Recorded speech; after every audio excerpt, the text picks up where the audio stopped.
দেবদার আবার নায়িকা পালালো। Hey guys, welcome to my channel. আমি মহারাজার। এখন আমরা এই বিষয়টাকে নিয়ে কথা বলবো। বন্ধুরা, এই একটা ঘটনা, এটাকে নিয়ে কিছু মানুষ আবার ট্রোল করতে শুরু করে দিয়েছে। মানে কিছু অশিক্ষিত গণ্ড মূর্খ আছে সোশ্যাল মিডিয়াতে, যারা বলছে দেবের নাকি টাকা দেওয়ার ক্ষমতা। আরে ভাই, নটা ছবি হিট আছে রে পর পর। ভাই, আর কত নোংরামি করবি তোরা দেবকে নিয়ে? যাই হোক, বাদ দাও এসব ভাটের লোকেদের কথা। কিন্তু আসল কথা হচ্ছে, স্বয়ং কিন্তু নায়িকা, যে নায়িকা দেবদাকে ছেড়ে পালিয়ে গেছে, এমনটা বোঝা যাচ্ছে বা বলা যাচ্ছে। এর আগেও এরকম ঘটনা ঘটেছে, তবে সেই ঘটনার সাথে এই ঘটনার কোনো মিল নেই। সেই ঘটনায় পিছনে একটা বড় নামী প্রযোজনা সংস্থার হাত ছিল। এখানে কিন্তু বড় নামী প্রযোজনা সংস্থা নয়, এখানে কিন্তু গল্পটা দেশীয় রাজনৈতিক বিষয়। মানে অলরেডি মানে দুটো দেশের বিষয় এটা আর কি। যেহেতু এখন বাংলাদেশ থেকে এদেশে আসার কারুর পারমিশন নেই, মানে এখন একটা পরিস্থিতি এমনই হয়ে রয়েছে, বাংলাদেশ থেকে কোনো মানুষের ইন্ডিয়াতে ঢোকার ভিসা দেওয়া হচ্ছে না, এবং ইন্ডিয়া থেকেও বাংলাদেশ যাওয়ার কোনো ইয়ে নেই। তো এমতো বস্তায় কিন্তু তাসরিয়া ফারিন তো ইন্ডিয়াতে আসতে পারবেন না। আমি শুধু একটা জিনিস বুঝতে পারলাম না, যে উনি ডিরেক্ট ইউকেতে কেন চলে যাচ্ছেন না। কারণ সিনেমা শুটিং কিন্তু ইন্ডিয়া থেকে হয়ে তারপরে ইউকেতে যাবে। তো ইন্ডিয়ার পোর্শনগুলো পরবর্তীতে শ্যুট হবে, ইউকের পোর্শনটা আগে শুটিং হবে। আমি কথা বলছি প্রতীক্ষা ছবির। তো প্রতীক্ষা ছবিতে তাসনিয়া ফারিন থাকার কথা ছিল, আমরা সবাই জানি। তাসনিয়া ফারিন নিজে কিন্তু কনফেস করে দিয়েছে, একদম প্রপার উইকনেস, যে কী ব্যাপারটা হয়েছে, কী বলেছে, কী না বৃত্তান্ত, কেন হয়েছে শোনাচ্ছি সেই ভিডিও। তার আগে বলি যে উনি ডিরেক্ট ইউকেতে কেন চলে যাচ্ছে না, টিম এরকম সিদ্ধান্ত কেন নিচ্ছে না। আমার মনে হয় নিশ্চয়ই কোনো কারণ আছে। মানে এমন তো নয়, এই সাধারণ নলেজটা বা সাধারণ ধারণাটা যদি আমাদের মধ্যে আসে, নিশ্চয়ই টিমের কাছেও এসছে। তাই দেবদা নিশ্চয়ই কিছু বুঝেছেন বলে, এবং তাসনিয়া ফারিনের কিছু অসুবিধা হচ্ছে বলেই হয়তো এই প্রজেক্টটা থেকে বেরিয়ে আসতে হয়েছে তাদেরকে, পুরোপুরি বিষয়টা থেকে। কারণ তারা ডিরেক্ট হয়তো ইউকেতে গেলেও পরবর্তীতেও তো ইন্ডিয়াতে আসতে হবে। তো ইন্ডিয়াতে তো আসতে পারবেন না উনি, মানে ইতিমধ্যে ইউকে থেকেও ইন্ডিয়াতে আসতে পারবেন না, কারণ ওনার সিটিজেনশিপটা হচ্ছে বাংলাদেশের। তো বাংলাদেশের কোনো মানুষকে ইন্ডিয়াতে ঢুকতে দেওয়া হচ্ছে না। তো আমি তোমাদেরকে দেখাই পুরো বিষয়টা, দেখালে তোমাদের কাছে ক্লিয়ার হবে পুরো বিষয়টা। আর অলরেডি এখান থেকে দেবেশ আমাকে পুরো ভিডিওটা পাঠালো, যেখানে তাসনিয়া ফারিন কনফেস করে দিয়েছে পরিষ্কারভাবে যে কী হচ্ছে এক্স্যাক্টলি, ঘটনাটা কী ঘটেছে। শোনো তোমরা। আসলে করার কথা ছিল, বাট যেহেতু এখন দেশের পরিস্থিতি আমরা সবাই জানি, আর রাজনৈতিক পরিস্থিতি বলি বা দেশের পরিস্থিতি, দেশের এটা তো সবার আগে প্রায়োরিটি। তো যেহেতু এখন ভিসাটা আমরা জানি বন্ধ, দু দেশের মধ্যে ট্রাভেল ভিসা বলি বা বিজনেস ভিসা বলি। আর আমার যেহেতু অক্টোবরে যাওয়া, মানে এটা 100% ম্যান্ডেটরি, বিকজ আমার অক্টোবরে যেতেই হবে। নভেম্বরের ফার্স্ট উইকে আমাদের ইউকে যাওয়ার কথা। তারপর ওখান থেকে এসে আবার ইন্ডিয়ায় একটা পার্ট আছে শুটিং এর, 6-7 দিনের একটা স্কেজুল।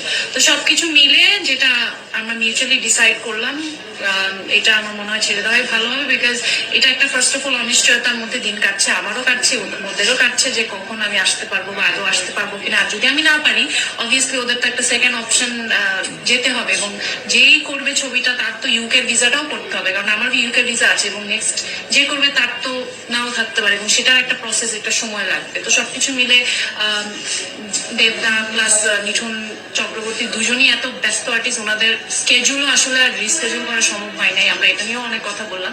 তো সবকিছু মিলে আমার মনে হয়েছে যে এই ছবিটা আমরা ড্রপ করি, যে আমার স্কেজুলটাও ফাঁকা হয়ে যাক, প্লাস ওরাও হচ্ছে গিয়ে একটা মানে আনসার্টেনিটির মধ্যে না থাকে। তো সবকিছু মিলে এটা। যাই হোক, এইটা তোমাদেরকে শোনাতে পারলাম, বোঝাতে পারলাম কেন তাসনিয়া ফারিন এই ছবিটা করতে পারলেন না। অনেক আগে থেকেই আমি এটা বলেছিলাম যে তাসনিয়া ফারিন এই ছবিটা করতে পারবেন না সম্ভবত। তো যাই হোক, নায়িকা এমনি এমনি পালায়নি, নায়িকা টাকার জন্য পালায়নি, নায়িকা রাজনৈতিক কারণে পালিয়েছে, এবং এটা দেশীয় রাজনীতি। এটা কোনো ছোটোখাটো ব্যাপার না। এটা বাংলাদেশের সাথে ইন্ডিয়ার এখন যে বিষয়টা চলছে সেটা নিয়ে একটা ব্যাপার। এবং যেহেতু বাংলাদেশ থেকে কোনো মানুষকে ইন্ডিয়াতে আসার ভিসা দেওয়া হচ্ছে না, তাতে উনি কি বললেন যে আমাকে অক্টোবর মাসের ভিতরে যেতে হতো এবং নভেম্বর মাসে আমাদেরকে ইউকে যাওয়া। তার মানে আমার মনে হয় সিনেমাটার ভিতরে যে মহিলা চরিত্রটি রয়েছেন, তার বিভিন্ন রকম ট্রেনিং বা কিছু ব্যাপার তো রয়েছে। চরিত্রটা তো খুব ইনোভেটিভ একটা চরিত্র, কারণ যদি না হতো তাহলে উনি অক্টোবরে আসবেন কি করতে। উনি অক্টোবরে এসে নভেম্বর অবধি থেকে 1 মাসের একটা ট্রেনিং বা কিছু তো একটা ওয়ার্কশপ বা কিছু তো একটা করতে হতো। সেই তালিম নেওয়ার ব্যবস্থাটাই উনি উনি বলছেন, এবং উনি বলছেন যে তারপরেও ইন্ডিয়া ওনাকে আসতে হতো, যেটাতে কিন্তু 7 দিনের একটা ইয়ে ছিল। ওনার ইউকের ভিসা ওনার কাছে রয়েছে, সেটা নিয়ে কোনো সন্দেহ নেই, সেটা উনি আরামসে পেয়ে যাবেন। কিন্তু যেহেতু ওনার ইয়ের ভিসাটা নেই, যেহেতু বাংলাদেশ থেকে ইন্ডিয়া আসতে দেওয়া হচ্ছে না, সেই কারণে কিন্তু ওনাকে এই চরিত্রটা থেকে, এবং যেহেতু দেবদাও রিস্কেডিউল করতে পারবেন না, মিঠুন চক্রবর্তী, কারণ দেবদার হাতে প্রচুর পরপর ছবি রয়েছে, আমরা সবাই জানি দেবদা অনেকগুলো টাইম নষ্ট হয়েছে এদিক ওদিক করে। তাই 2025 সালটা দেবদার প্যাক্ট থাকবে, এবং হয়তো দেবদার পরবর্তী ছবিটা মানে আফটার খাদান পরবর্তী ছবি যেটা আছে সেটা প্রতীক্ষা হবে, সেটা পয়লা বৈশাখে আসবে। তো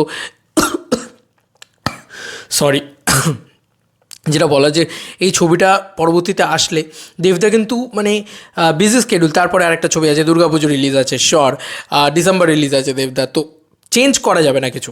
তো যে কারণে তাসনিয়া ফারিনকে রিপ্লেস করে অন্য কাউকে করা হচ্ছে। এবার কে থাকতে চলেছেন, তাসনিয়া ফারিনের মানে রিপ্লেসমেন্ট কে করতে চলেছেন, সেটা এখন সবথেকে বড় দেখার বিষয় হবে। দেখো বুমেরাঙে কিন্তু মানে যে আগে করার কথা ছিল যার সত্যম, এবং পরবর্তীতে সৌরভ দাস তাকে রিপ্লেস করে, কিন্তু সৌরভ দাস এত ভালো পারফরমেন্স দিয়েছে যে কেউ বলবে যে ভাই ফাটিয়ে দিয়েছে।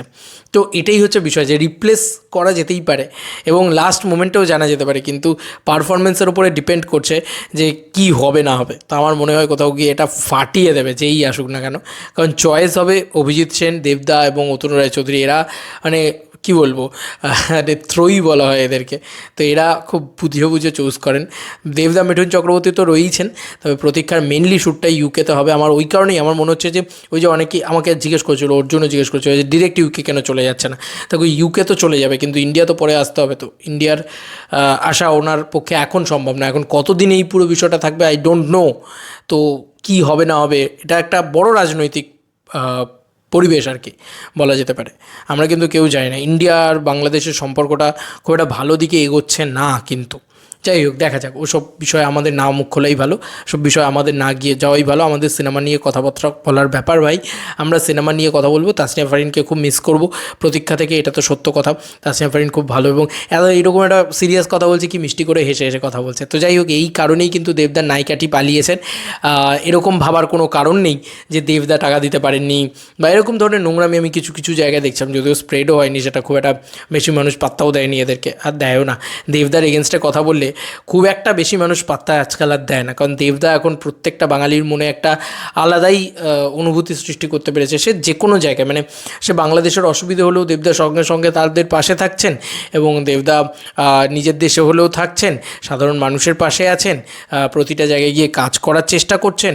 ঘাটাল ওনার নিজের কেন্দ্র, সেখানেও উনি কাজ করেন। তো মানে শুধু কাজ করেন তাই নয়, সিনেমার ভিতরেও উনি কিছু দেওয়ার চেষ্টা করছেন, নতুন কিছু আইডিয়া করছেন, মানুষ হিসেবে ভালো, বক্তা হিসেবে ভালো, প্রত্যেকটা জায়গায় তার একটা ঠিকঠাক ইমেজ পোর্ট্রেয়াল হচ্ছে।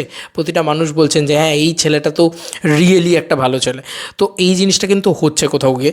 তাই ওনার নামে কেউ খারাপ মন্তব্য করে দিল, কেউ বলে দিল যে নায়িকা পালিয়ে গেছে দেখো, আবার ব্যাস খুব আনন্দ করতে শুরু করে দিল, কিছুই যায় আসবে না। শোনো ভাই, তাসনিয়া ফারিনের জন্য ছবি হিট হবে না, হিট হবে ছবি অভিজিৎ সেনের জন্য, দেবদার জন্য, মূলত দেবদার জন্য।